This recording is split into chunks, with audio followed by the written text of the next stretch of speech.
Este es TN5 Matutino con Ramón Matute. Desde los estudios José Rafael Ferrari en el Centro de Noticias Televicentro.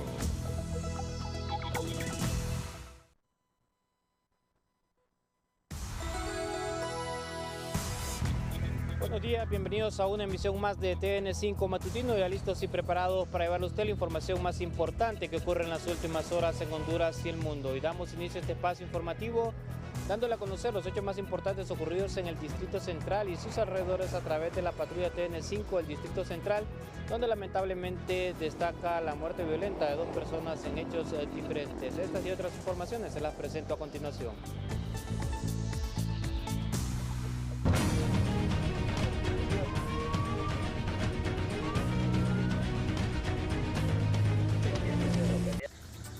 Un motociclista identificado como Daniel Aníbal Mejía perdió la vida al impactar con una camioneta y pegar su cabeza contra el pavimento en el anillo periférico frente a los predios donde se instala la vía navideña.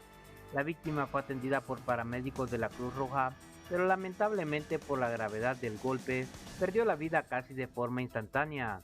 El cadáver ingresó a la morgue del Ministerio Público y ya fue retirado por sus familiares. Un hombre perdió la vida supuestamente al ingresar en un circuito cerrado y luego caer de un muro. El hecho se dio a inmediaciones de la colonia Villa Olímpica y las autoridades investigan si la versión brindada por los vecinos se puede corroborar con las indagaciones realizadas en la escena. El personal de medicina forense trasladó el cadáver a la morgue del Ministerio Público en calidad de desconocido, ya que no portaba documentos personales. Funcionarios de la Unidad Metropolitana de Prevención número 4 capturaron a un ciudadano en la capital por el delito de portación ilegal de arma de fuego. Se trata de un hombre de 29 años, originario de la aldea Suyapa de Tegucigalpa. La detención se reportó cuando funcionarios policiales realizaban una fuerte intervención policial y observaron que el individuo se comportaba de manera sospechosa, por lo que se le practicó un registro y se le encontró un arma de fuego tipo pistola color gris y 8 cartuchos calibres 9 milímetros sin percutir. El detenido, junto con la evidencia, fue llevado con las autoridades correspondientes para que responda por los supuestos delitos de porte ilegal de arma de fuego en perjuicio del orden público.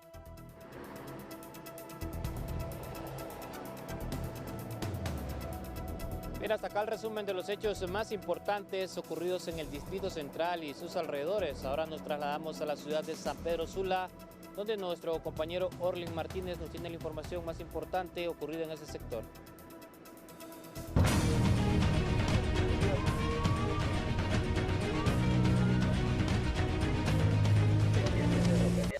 Isaac Sandoval, gusto saludarles a esta hora de la mañana desde la capital industrial del país. Iniciamos la patrulla del Valle de Sula con un lamentable hecho que ocurrió en Santa Cruz de Yojoa. Se investiga la muerte de una persona, si es por asesinato o hubo accidente vial. Pero que sea nuestro compañero Cristian Cerón que nos amplíe esta noticia.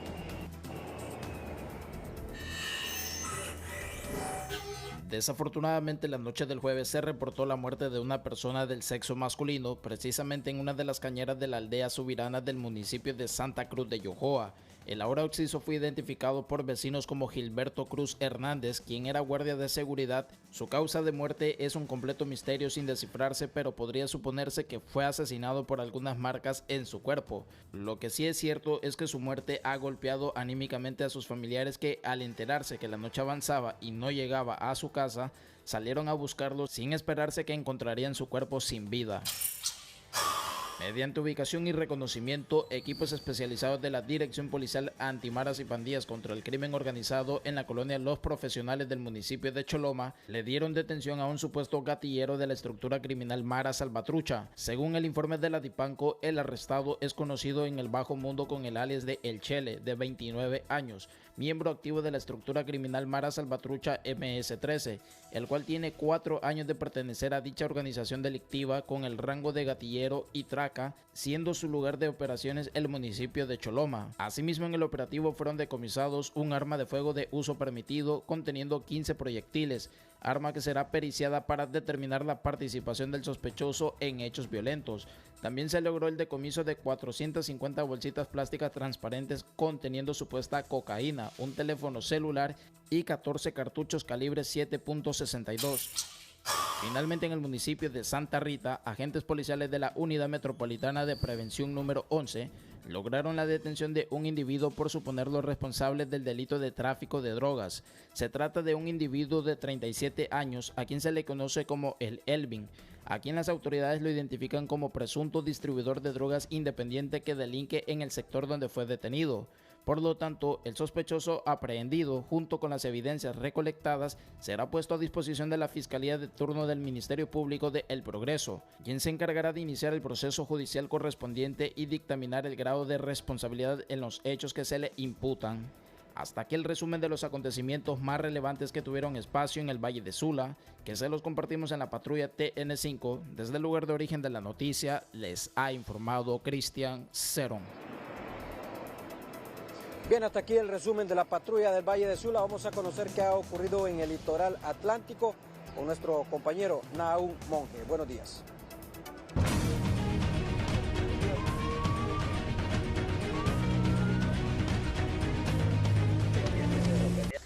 Gracias, Orlin Martínez. En San Pedro Sula, en la ciudad Puerto de la Ceiba, las acciones policiales ejecutadas en las últimas horas por parte de los diferentes entes del orden en esta zona atlántica del país han dejado resultados positivos. Gustavo Bustillo tiene todos los detalles.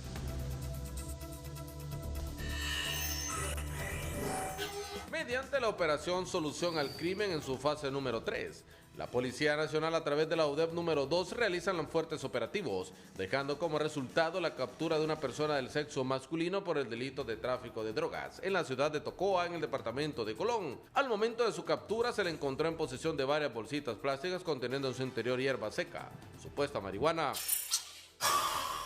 En horas de la madrugada, una vivienda fue consumida por las llamas tras un incendio estructural en el barrio La Línea, en el kilómetro 17, municipio de Arizona. Elementos del cuerpo de bomberos llegaron al lugar, pero el siniestro ya había hecho de las suyas.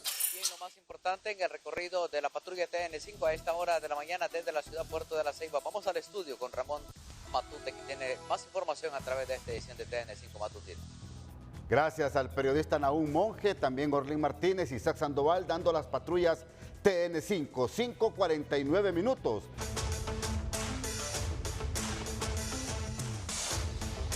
Noticia de impacto en el matutino.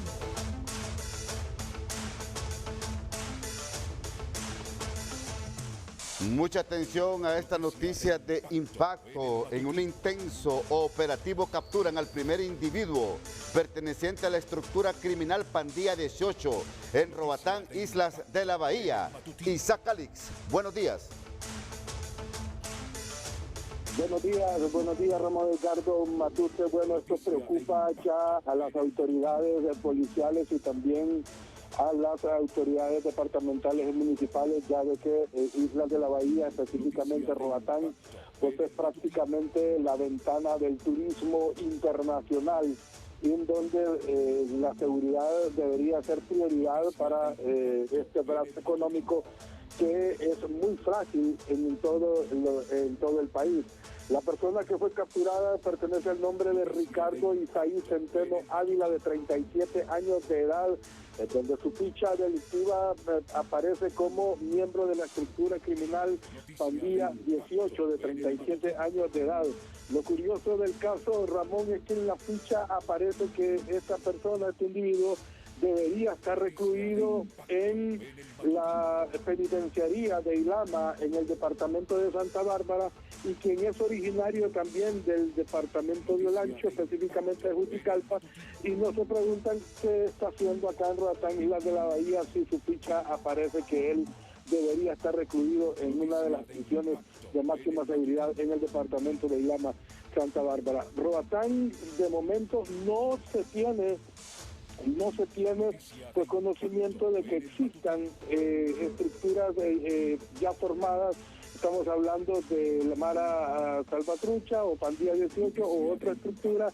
No se tiene ese tipo de estructuras formadas en Roatán.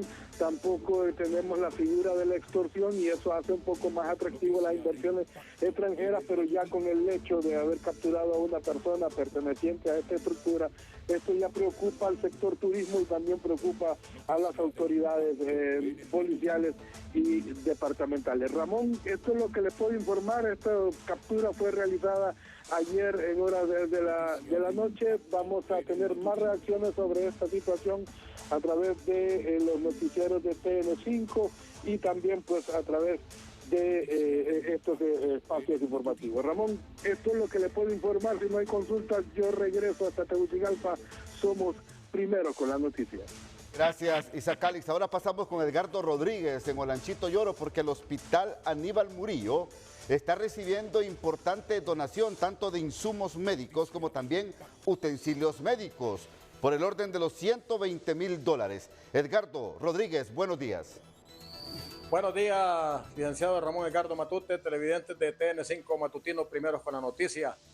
Hay muy buena noticia para Olanchito, ya que el Hospital Aníbal Murillo Escobar recibió una donación en utensilios para el hospital de esta ciudad, valorada en más de 3 millones de lempiras. El director de este centro hospitalario, doctor Norberto Sánchez, nos amplía la información a través de TN5 Matutino, primeros con la noticia. Aproximadamente $120,000, que son aproximadamente más de 3 millones de lempiras.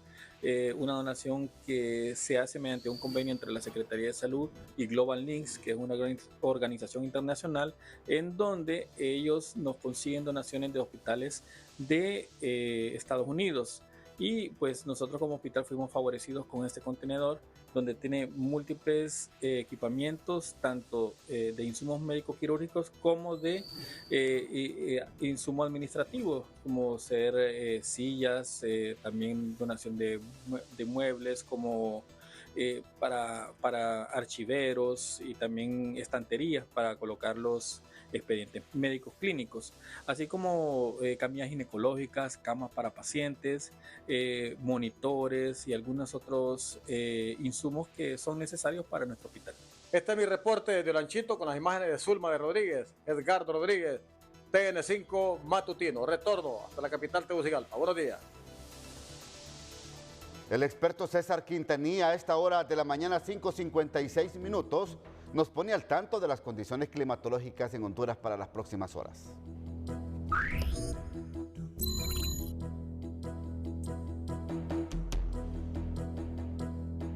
Pues ha iniciado oficialmente la temporada de huracanes en el Pacífico. Es una temporada en la que no nos preocupa tanto, porque la que nos preocupa más en nuestra región es la temporada del Atlántico, que comienza el 1 de junio. Sin embargo, de forma indirecta, siempre algunas tormentas nos logran meter alguna lluvia. De hecho, esta es la cantidad de pistas a lo largo de la historia que han seguido todos los huracanes que se forman cerca de Centroamérica, y solo algunas se han aproximado justamente al Golfo de Fonseca, y recordamos una, la tormenta tropical César precisamente. Bueno, pues la primera de esta temporada que se forme se llamará Alvin, seguida por Bárbara, Cosme, Dalila, Eric, Flossie y las demás. Un total de 20 se podrían formar en esta temporada en el Pacífico, y ya tendremos más adelante el pronóstico, pero para el Caribe, que repito, inicia el 1 de junio. Les hablaba anteriormente de una cúpula de calor que se está formando en el Golfo de México. Bueno, ahí está justamente, y nos está haciendo retroceder la zona intertropical de convergencia que se ha mantenido sobre Panamá y Costa Rica, y solo algunos desgarramientos llegan al territorio hondureño y dejan algunos chubascos, específicamente en la zona sur y en municipios colindantes con El Salvador. Vuelve a repetirse esa posibilidad para esta jornada de viernes con acumulados mínimos. Eso sí, seguimos la pista de lo que hemos anunciado desde días atrás. Nuevamente tendremos un oleaje peligroso con corrientes de retorno peligrosas sobre el Golfo de Fonseca a partir de este viernes, y agudizando para el fin de semana. 2.8 la altura máxima, pero no es la altura sino la fuerza con que llega ese oleaje, y en el litoral Caribe 2.8 también. Ahí muy cerca de Islas de la Bahía, de Utila, Roatán, Guanaja. Las temperaturas 36 en el Valle de Sula, 36 en la zona sur, 31 y 35 aquí en el centro, entre 26 y 37 en el occidente, 35 en zonas de Olancho, 32 y 31 ahí por Colón y gracias a Dios. Mientras el índice ultravioleta, pues aquí avanza y siempre muy disparado a 14 sobre el territorio hondureño y el resto de la parte norte de Centroamérica. Tomen en cuenta este pronóstico, cuídense mucho, siempre le queremos como televidente y no como noticia. Que la pasen bien.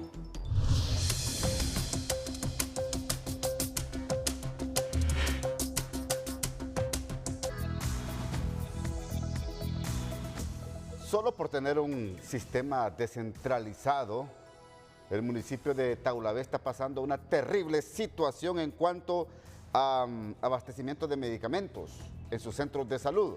Cuéntenos, Omar Valenzuela, buenos días. La sección de salud es presentada por Vital Fuerte Bebible, con vitaminas, minerales y con L-carnitina.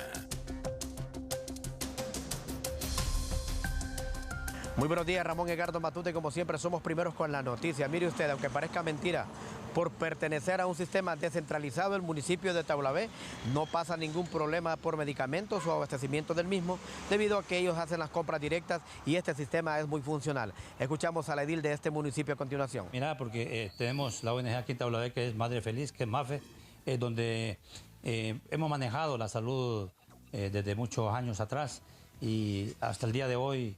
La administración que hemos llevado ha sido muy excelente y nunca padecemos de lo que es medicina para el ciudadano que viene al centro de salud con una enfermedad. Es que esto se lo agradezco y se lo agradecemos a don Dagoberto Cortés cuando él fungió de alcalde, luchó por descentralizar la salud en Taulabé y lo logró. Y formamos una ONG que se llama MAFE, donde aquí toda la población de Taulabé y San José, porque involucramos a San José, le damos asistencia médica a través de MAFE.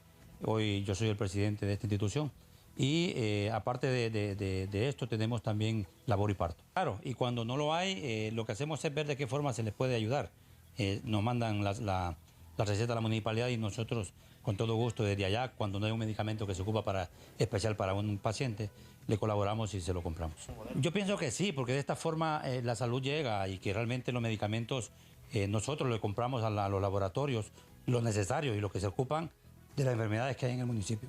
Bueno, este es un llamado para las autoridades para que miren ustedes cómo funciona el sistema descentralizado y son evidentes las tomas donde el abastecimiento de medicamentos pues es bastante efectivo en este municipio, contrario a lo que está ocurriendo en el resto del país. Licenciado Ramón Edgardo Matute, yo retorno con usted y como siempre somos primeros con la noticia. Bueno, de Cihuatepeque pasamos a la zona oriental del país, en Danlí, El Paraíso. Jorge Ramírez, está listo ya el terreno para la construcción de la aduana Las Manos en zona fronteriza con la República de Nicaragua. Cuéntenos, buenos días. Buenos días, licenciado Ramón Matute. En efecto, Ramón, fíjese que son buenas noticias no solo para la zona oriental, sino que para el país, ya que también eso tiene que ver con la imagen de Honduras, ya que esto parece una ratonera, licenciado Ramón, esta aduana de Las Manos, zona fronteriza con el norte de Nicaragua. Bueno, la licenciada Ligia Laínez, alcaldesa de este sector del municipio de este término, ha manifestado que la alcaldía ha donado un terreno, ya inició la licitación, tenemos entendido que en las próximas horas se dará a conocer la empresa que va a ejecutar este proyecto, esta construcción de las nuevas instalaciones de la aduana. Escuchemos a la licenciada Laínez. Bueno, ya ese es un proyecto, ¿verdad?, que lo hemos venido gestionando y que ahorita vemos ya la oportunidad de poderlo hacer realidad. Hemos estado en contacto, ¿verdad?, con el señor ministro Fausto Cálix, ¿verdad?, en relación a este proyecto. Ya está la licitación, la alcaldía municipal donó un predio, ¿verdad?, para la construcción de las oficinas administrativas de la aduana Las Manos, porque yo creo que es justo, ¿verdad?, es lo que como país necesitamos. Este es un proyecto de país, no de un municipio en particular, porque cuando cruzamos la frontera vemos Honduras. Y qué bueno, ¿verdad?, que ahí estamos nosotros como municipio colaborando, ¿verdad?, con la donación de este terreno. Ya según se nos dijo, ¿verdad?, está la licitación por parte de la CID para poder construir la terracería en donde se van a ubicar las instalaciones de la aduana Las Manos. Es importante tomarlo en consideración, a pesar de que en la ciudad nosotros no percibimos ningún ingreso, ¿verdad?, de parte de las actividades que se realizan a través de la aduana de Las Manos. Bueno, y con ansias también, licenciado Ramón Matute, expresamos también el malestar y la preocupación de toda la población, incluso los transportistas, todos los rubros del pésimo estado que presenta esta carretera, licenciado Matute. Definitivamente ya mejor la dicen de dejar de terracería, porque incluso también se arma ahí un congestionamiento vehicular ahí tremendo, así que se habló hace un tiempo, de que se iba a construir, de hecho, de 3, 4 carriles. Así que esa es la situación, licenciado Ramón, aquí de la zona oriental del país. ¿Sabías que provocar incendios forestales en Honduras se castiga nada más y nada menos que con 12 años de cárcel? Así de sencillo, así lo establece el estamento jurídico del país. Protege nuestros bosques. Denuncia al 911 o al 8957-7904 y conviértete en un héroe del bosque nacional. Todos los incendios forestales han sido provocados por mano criminal. Destruyendo los bosques, contaminando el aire y arrasando con las fuentes de agua. Y matando a la vida silvestre. Provocar incendios forestales es un delito que lleva de 6 a 12 años de prisión. Denuncia a los criminales del bosque. Castigo a los criminales. Denuncia ya. No más incendios forestales. Noticia de impacto en el matutino.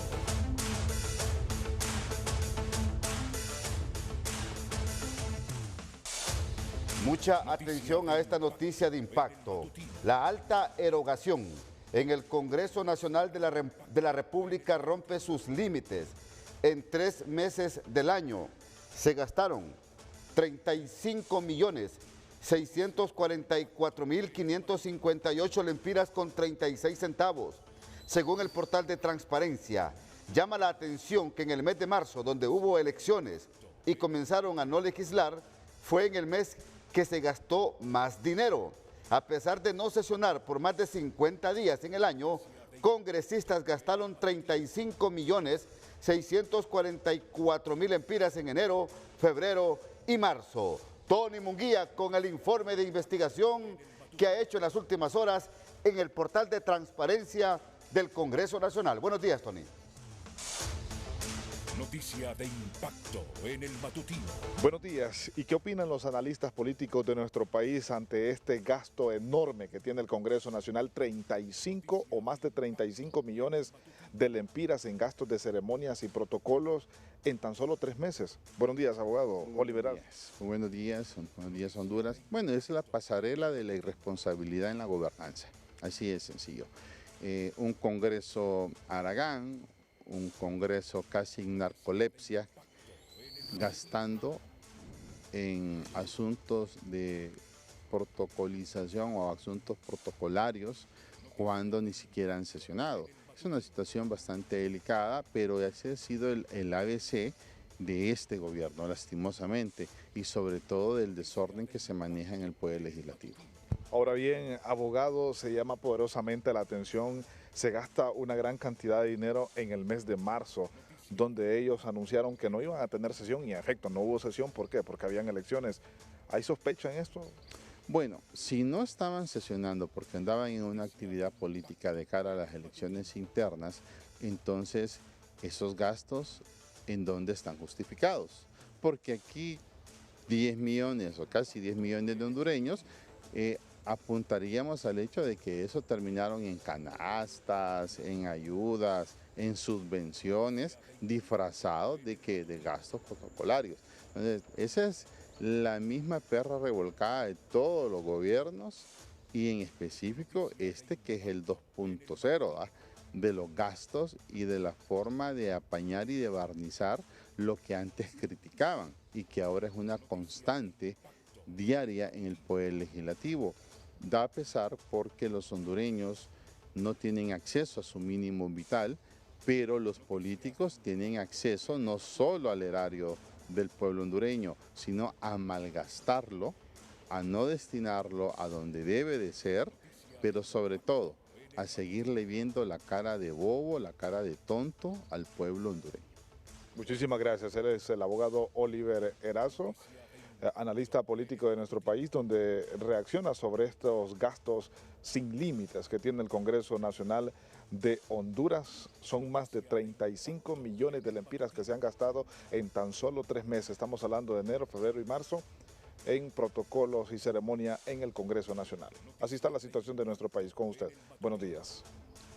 Esto es lo que refleja el portal de transparencia y que lo ha dado a conocer el periodista Tony Munguía a esta hora de la mañana aquí en TN5 Matutino. El Congreso Nacional ha gastado en 3 meses 35.644.000 lempiras. Diputado del Partido Libertad y Refundación, Obed López, gracias por estar con nosotros. ¿Se justifican gastos en el Congreso cuando han sesionado muy poco en este 2025? No digamos en el 2024. El portal de transparencia el portal de transparencia está revelando que se han gastado 35 millones de lempiras en los últimos 3 meses. Gracias por atendernos, diputado Obed López. Su reacción, por favor. Buenos días. Muy buenos días. Bueno, las autoridades o los ejecutivos que están dirigiendo las finanzas del Congreso deben dar los detalles más específicos. Lo que nosotros entendemos es que el trabajo no se ha paralizado en las comisiones, no se ha paralizado en otras áreas del Congreso Nacional, donde se ha estado trabajando en distintas actividades. Por eso creo que podría mencionarse que eso es una de las opciones porque se siguió gastando en estas líneas presupuestarias específicamente. Ahora, gastar una buena cantidad de dinero en un mes donde hubo elecciones, por ejemplo, y hubo poca sesión, que fue el mes de marzo, ¿se justifica, diputado Obed López?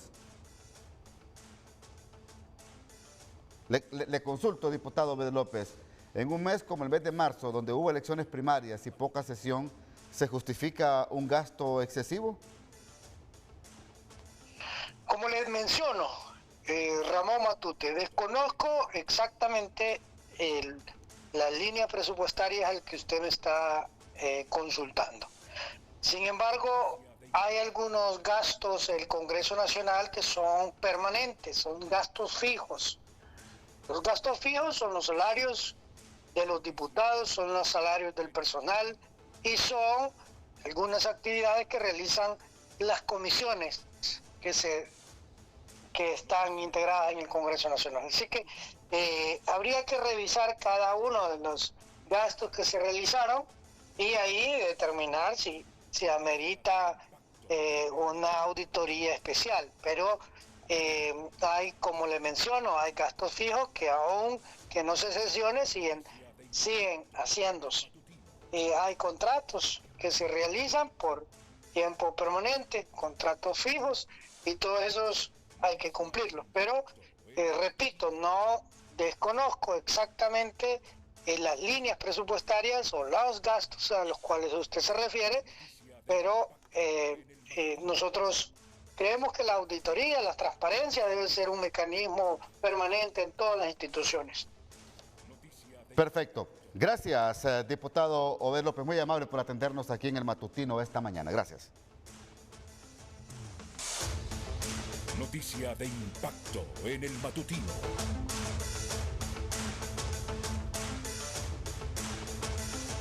Más organizaciones de la sociedad civil se oponen al licenciamiento ambiental, una iniciativa de ley que ya fue introducida en la Cámara Legislativa y que busca otorgar licencias ambientales para la ejecución de proyectos en el país. Orlin Martínez, ¿quiénes son los que se oponen y dicen que se violentan tratados internacionales si se aprueba esta iniciativa de ley?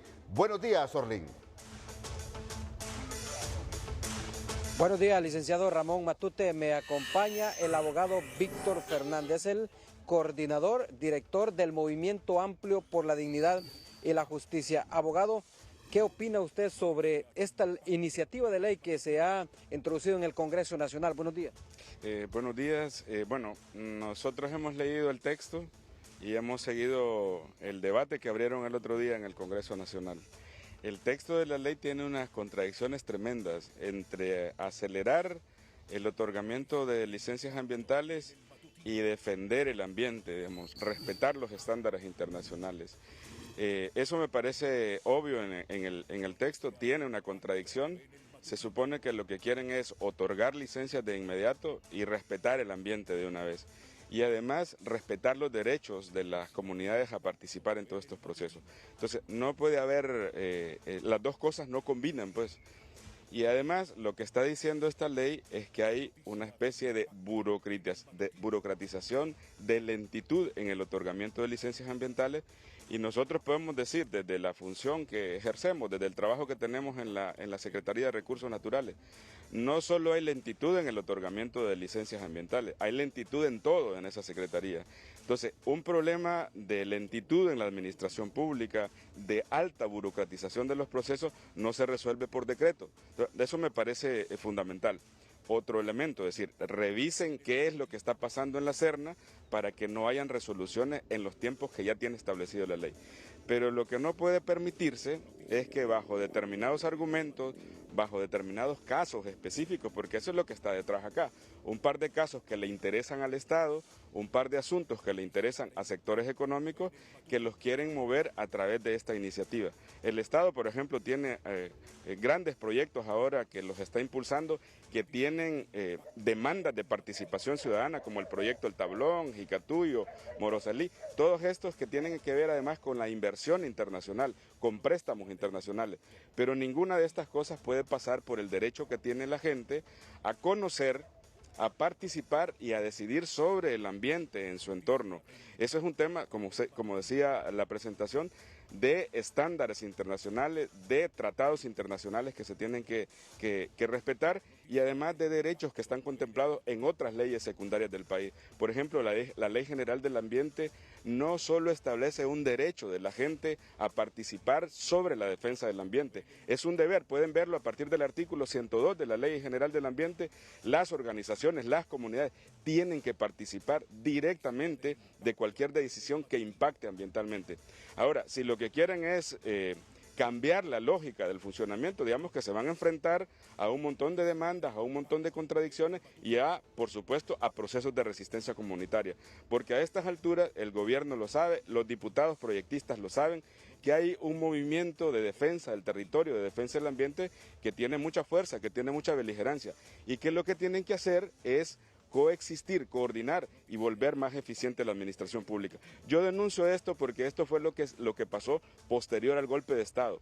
Los grupos económicos acostumbrados a corromper funcionarios buscaron mecanismos para que la Serna se convirtiera en una especie de pasador de todos aquellos proyectos que concesionaron el territorio, que generaron violencia, que produjeron muchas muertes, mucha criminalización, y este es el escenario que se está configurando ahora. Yo lamento que este Congreso, que el presidente Luis Redondo, que el presidente de la Comisión de Ambiente del Congreso Nacional, teniendo conciencia de esto, comprendiendo esto, estén conduciendo una iniciativa por este rumbo. Señores del Congreso Nacional, revisen qué es lo que pasa en la Serna.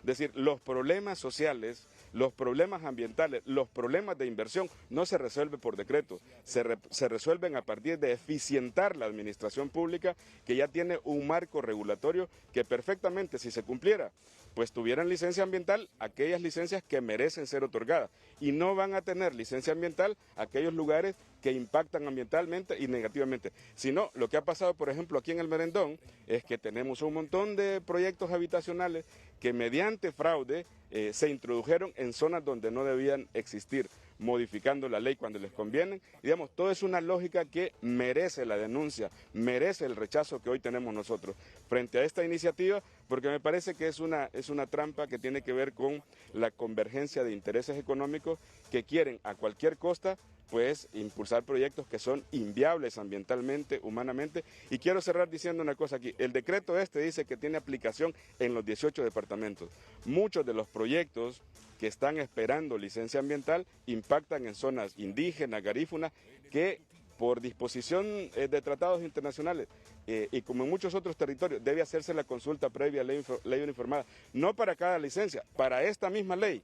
Y los congresistas que propusieron esto no han consultado con nadie, solo han llevado a los sectores económicos a tener opinión sobre esto. Y bueno, los sectores económicos tienen razón, porque tienen un interés de impulsar proyectos para acumular riqueza, para hacer, sí, lo que hace el empresariado, pero necesitan escuchar a la gente común, a la gente de los territorios que tienen estos procesos históricos de resistencia y de defensa de los intereses generales de la población. Esta es nuestra posición, la posición de muchas organizaciones, que lo que estamos demandando es que el Congreso Nacional sea respetuoso de los procedimientos que inexcusablemente tiene que asumirlos. Bueno, muchísimas gracias. El abogado Víctor Fernández, el coordinador del Movimiento Amplio por la Dignidad y la Justicia. El licenciado Ramón Matute, ampliamente explicado, y así retorno a estudios principales.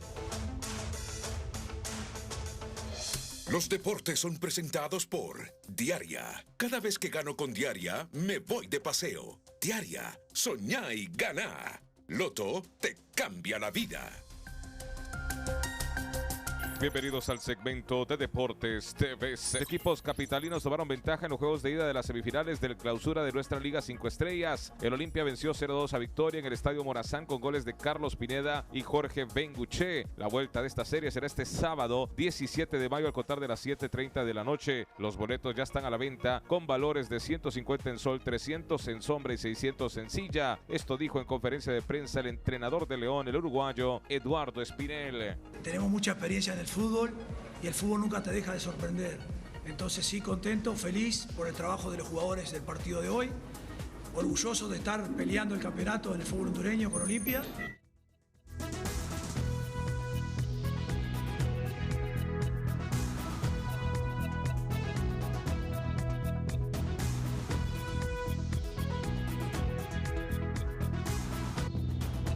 El presidente de la Comisión Nacional de Banca y Seguros, Marcio Sierra Disco, anunció que por orden de la presidenta de la República, Xiomara Castro, el gobierno está elaborando un proyecto de ley para brindar apoyo económico a las personas afectadas por la empresa Corium Inversiones. Como gobierno sensible a los reclamos e injusticias por orden de la presidenta de la República, se prepara en este momento un proyecto de ley que será enviado de urgencia al Congreso Nacional para apoyar a los afectados por la empresa Corium usando fondos del Presupuesto Nacional de la República, escribió en su cuenta X. Por otra parte, el presidente del Congreso Nacional, Luis Redondo, aseguró que dicho proyecto de ley contará con su respaldo en el hemiciclo legislativo. Escuchemos esta noticia sobre este tema que ha preparado el periodista Isaac Sandoval. El presidente de la Comisión Nacional de Bancos y Seguros, Marcio Sierra Discua, anunció que por orden directa de la presidenta Xiomara Castro, el gobierno está elaborando un proyecto de ley para brindar apoyo económico a las personas afectadas por la empresa Corium Inversiones. Como gobierno sensible a los reclamos e injusticias, por orden de la presidenta de la República se prepara en este momento un proyecto de ley que será enviado de urgencia al Congreso Nacional para apoyar a los afectados por la empresa Corium usando fondos de presupuesto nacional, escribió Sierra en su cuenta de X. Por otra parte, el presidente del Congreso Nacional, Luis Redondo, aseguró que dicho proyecto de ley contará con su respaldo en el hemiciclo legislativo. Claro, tiene que ser aprobado por el Congreso Nacional. Nosotros vamos a estar esperando que sea enviado y esperamos que las bancadas representadas podamos tomar las mejores decisiones en favor del pueblo de Choloma, que no está solo, y esa la demuestra esta iniciativa de ley que vamos a someter. Todavía no lo conocemos, pero va a ser conforme a ley. Un abrazo para todos. Cabe señalar que varios sectores se oponen a que se utilicen fondos públicos para resolver esta problemática. Isaac Sandoval, TN5 Matutino.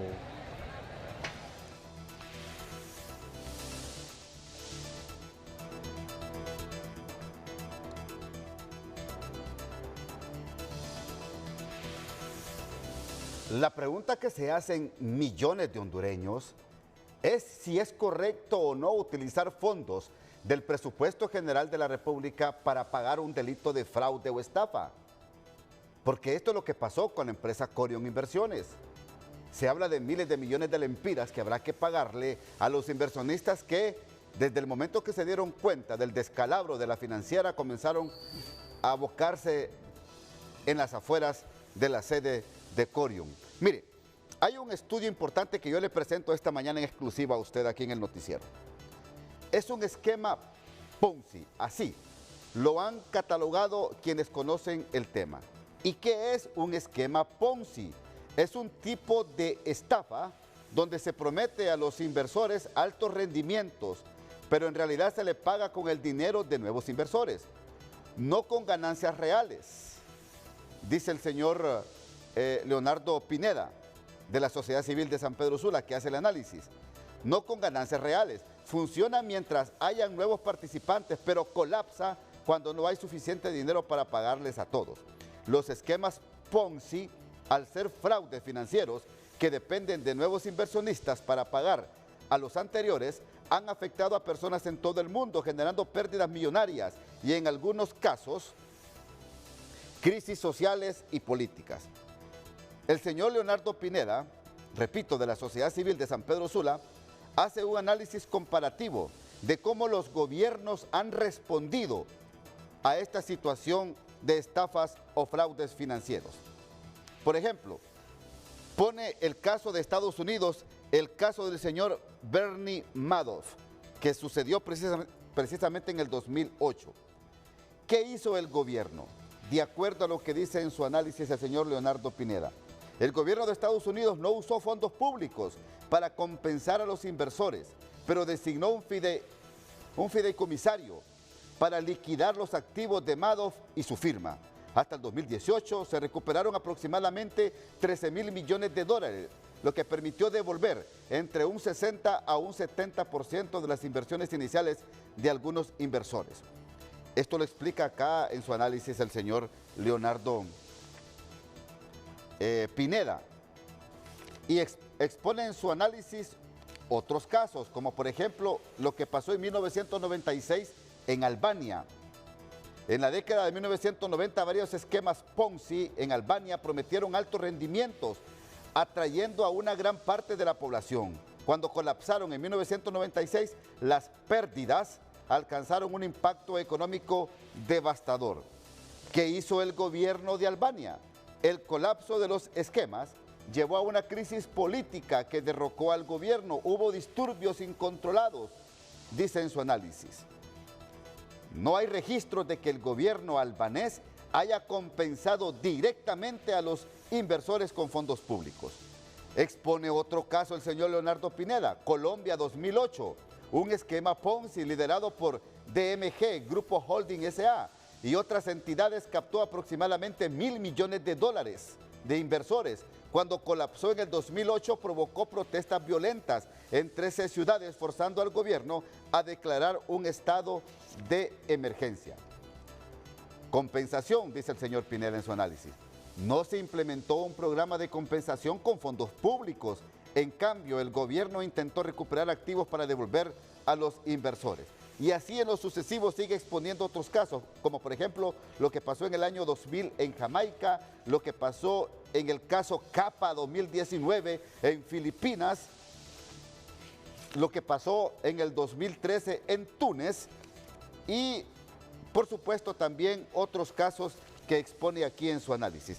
Gracias por estar con nosotros, licenciado Leonardo Pineda, de la Sociedad Civil de San Pedro Sula. Para usted entonces, la compensación, la forma de cómo pagarle a los inversionistas de Corium, de acuerdo a lo que expone usted en estos casos que refleja en su análisis, es que la intervención estatal era recuperar de los mismos inversionistas los recursos y no utilizar recursos del presupuesto general de la República. Buenos días, licenciado Leonardo Pineda. Buenos días, Ramón, gracias por la entrevista y un saludo a su auditorio. En efecto, mire, después de hacer un análisis, nos interesó un poco el tema. Nosotros trabajamos con temas de crimen organizado, algunas cosas, y nos interesó un poco el tema. Empezamos a hacer un pequeño estudio, como usted ya bien lo expuso, y empezamos a ver qué han hecho otros países, ¿verdad? Qué han hecho otros países, y las respuestas gubernamentales no le dan prioridad a compensar de parte de el Estado las pérdidas que pueda tener una empresa. ¿Por qué? Porque eso sienta precedentes que son muy complejos. O sea, yo le decía a una persona hace poco que las respuestas estatales circulan alrededor de recuperar la mayor cantidad de activos posible de las personas que se beneficiaron, que se lucraron de estos sistemas, y con eso le pagan pues a los inversionistas, entre comillas, ¿verdad? Porque esto no se les puede llamar inversionistas, sino a las personas que pusieron su dinero,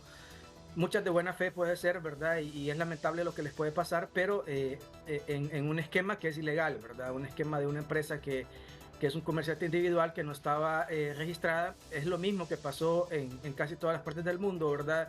El gobierno interviene y realmente lo que los gobiernos priorizan es la persecución penal, la recuperación de activos para devolver los activos y no el uso de fondos públicos, ¿verdad? Eso es lo que le han hecho la mayoría de los gobiernos en el mundo. Incluso ahí al final del análisis que nosotros tenemos, hay un caso en China de P2P, de P2P, que igual, o sea, el gobierno no generó recursos del Estado y si lo hizo en mínimas cantidades para poder responder pues a la demanda del pueblo. Obviamente esto, ¿por qué se quiere hacer? Obviamente responde a una respuesta política, una respuesta de cierto punto populista, ¿verdad?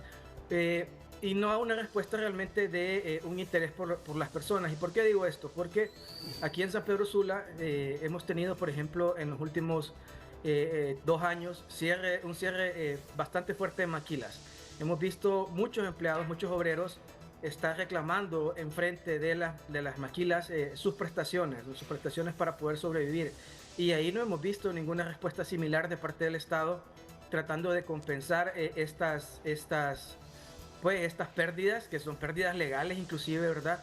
A los trabajadores. Entonces, ¿por qué un trato diferenciado entre una empresa que de remate es ilegal, que no está legalmente constituida, y entre empleados que sí perdieron sus beneficios laborales, sus derechos laborales, y no se les restituye su derecho? Entonces, se abre un precedente bastante fuerte también. Por ejemplo, poner otro ejemplo, ¿no? El ejemplo de un medio de comunicación que cerró hace algún tiempo aquí en San Pedro Sula. Los empleados todavía andan reclamando por ahí sus prestaciones. Entonces, pareciera que hay un interés especial en esta empresa. No quiero especular cuál es el interés especial, pero sí hay un interés especial porque no se responde equitativamente pues, a lo que pasó con otros casos. Usted entonces, en su análisis y de acuerdo a los ejemplos que ha puesto, el gobierno estatal nunca se involucró directamente en utilizar fondos públicos para compensar. Es correcto, incluso en países como China, que son de corte comunista socialista, ¿no? O de economía de mercado, ni siquiera ahí el gobierno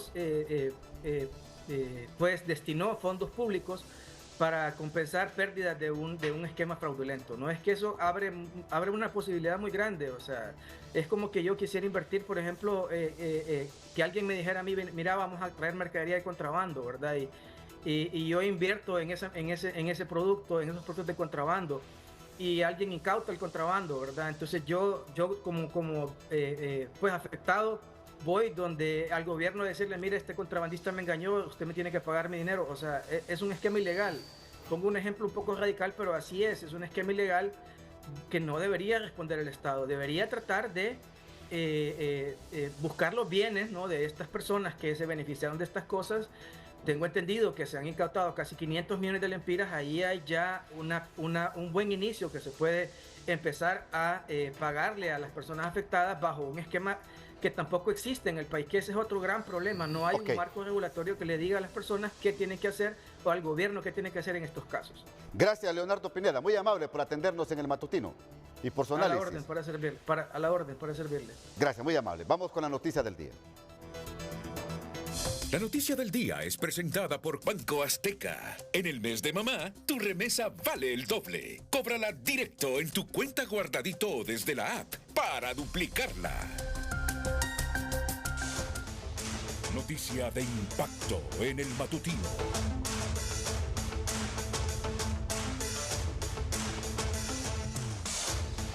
Está entonces en el terreno del Congreso Nacional de la República si aprueba o no el proyecto que enviará el Ejecutivo para poder compensar a los inversionistas de Corium sus dineros que en su momento confiaron a esta empresa. Doctor Hugo Noé Pino, vicepresidente del Congreso Nacional, ¿están dispuestos ustedes a hacer y apoyar esta iniciativa del Ejecutivo? Buenos días.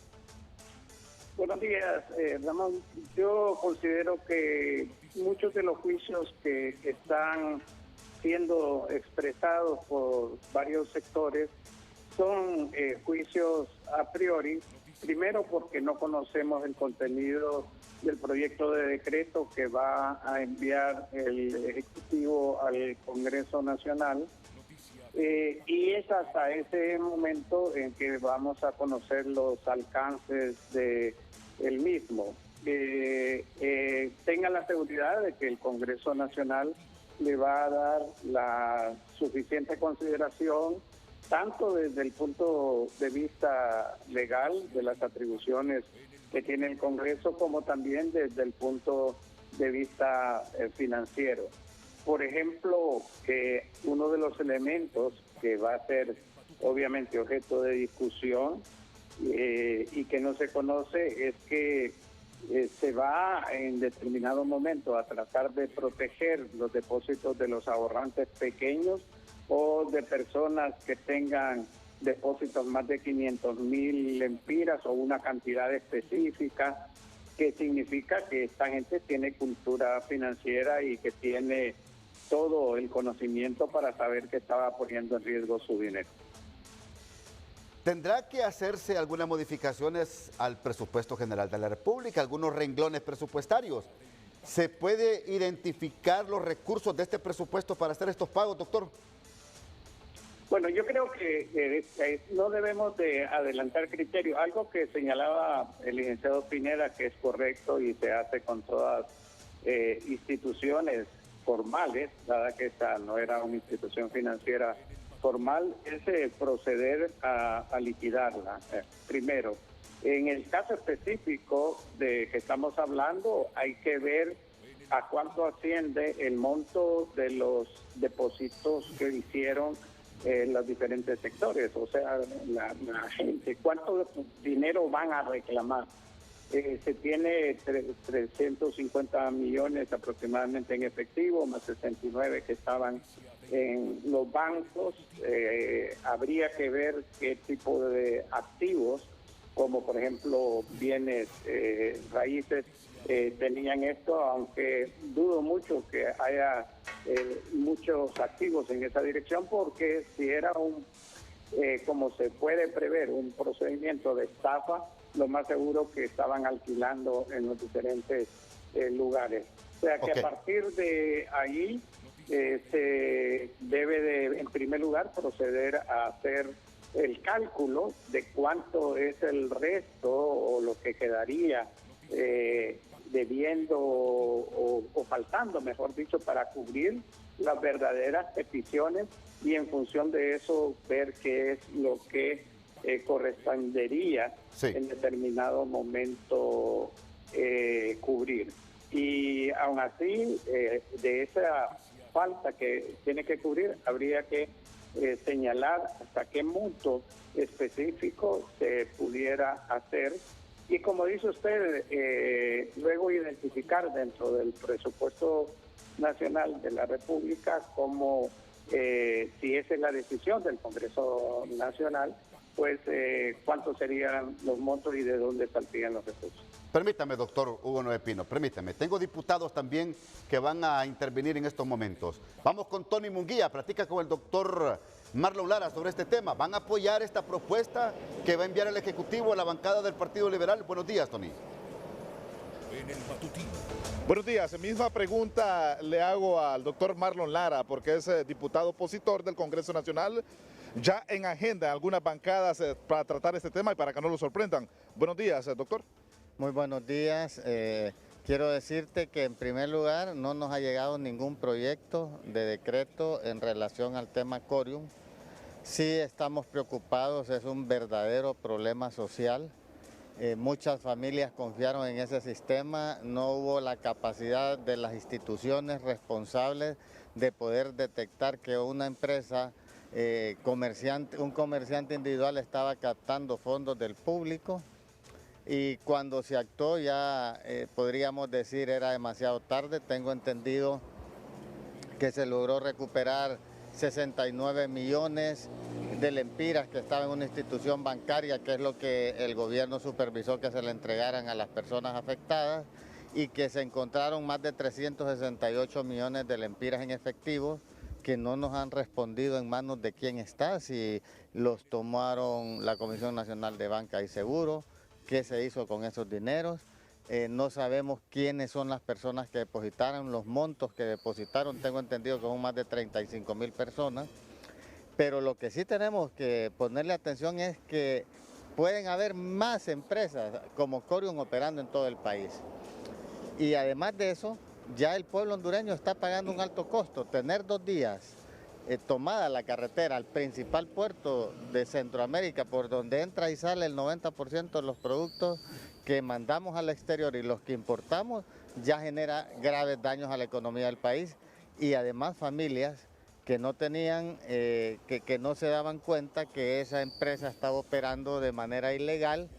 Y hoy tenemos un grave problema social que tenemos que ver cómo se le da respuesta, pero tenemos que tener en el Congreso Nacional las explicaciones del presidente de la Comisión de Bancos y Seguros para que nos lleve una explicación minuciosa de la cantidad de socios que aportaron a esa empresa, y además quiénes son los que están detrás, quiénes son los socios verdaderos de esa empresa, porque ¿lo saben ellos? Mismo, tienen que saberlo, tiene que estar registrado. No es lo mismo devolverle a personas que, por ejemplo, de la tercera edad, que de los intereses compraban sus medicamentos, que compraban sus alimentos, que pagaban los servicios públicos, que tenían cantidades pequeñas, a querer ir a devolver cantidades grandes a personas que fueron a depositar sus dineros a esa empresa y que no sabemos el origen de dónde vienen esos recursos. ¿Pero van a apoyar este proyecto, este decreto especial que vaya al Congreso Nacional, o lo tienen que saber, sí o no? Así es que no podemos, en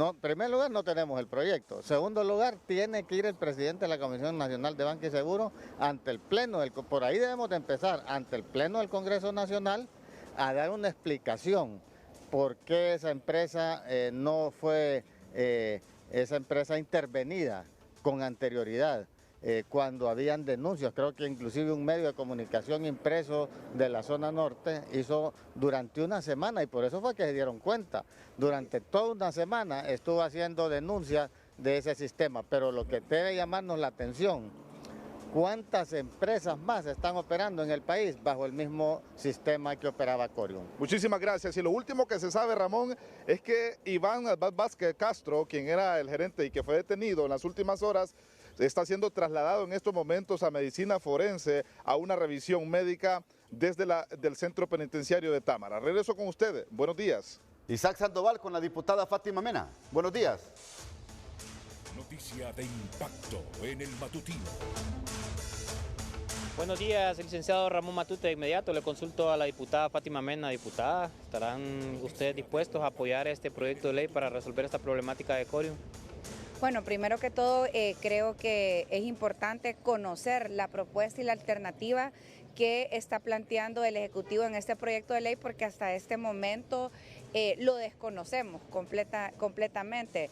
Sí creo que es una situación bien atípica, donde ya diferentes sectores pues han advertido, ¿verdad?, sobre los riesgos de proceder a indemnizar a personas que fueron víctimas pues de este mecanismo de estafa, especialmente cuando es muy evidente que detrás de esta operación estaba pues el crimen organizado.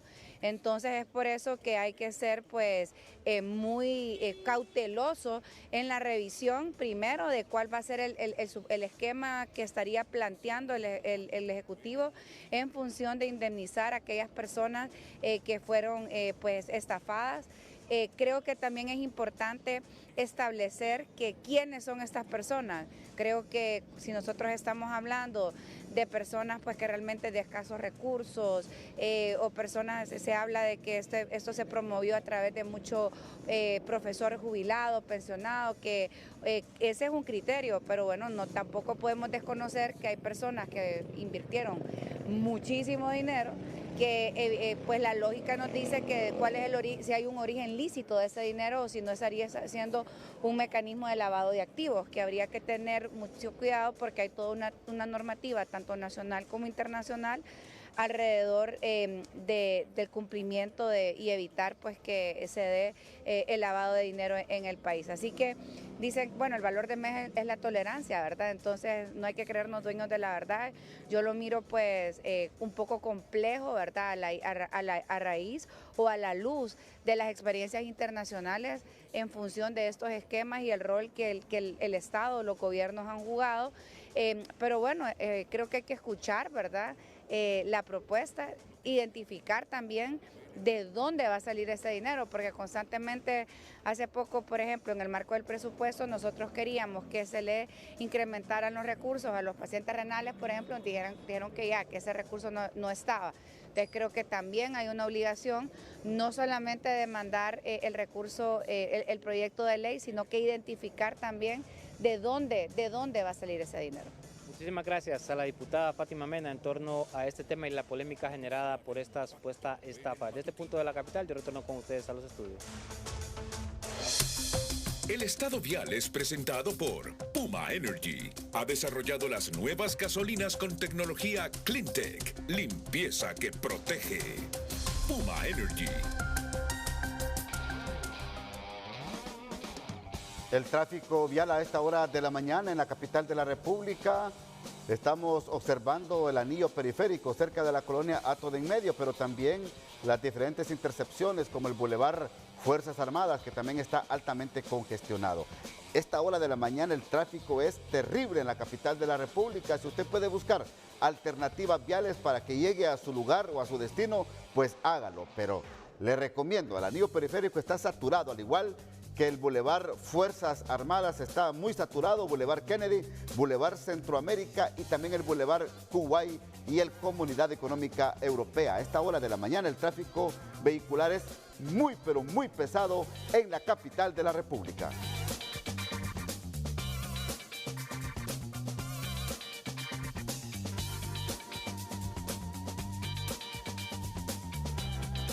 Bueno, rápidamente, mucha atención a esta noticia de impacto.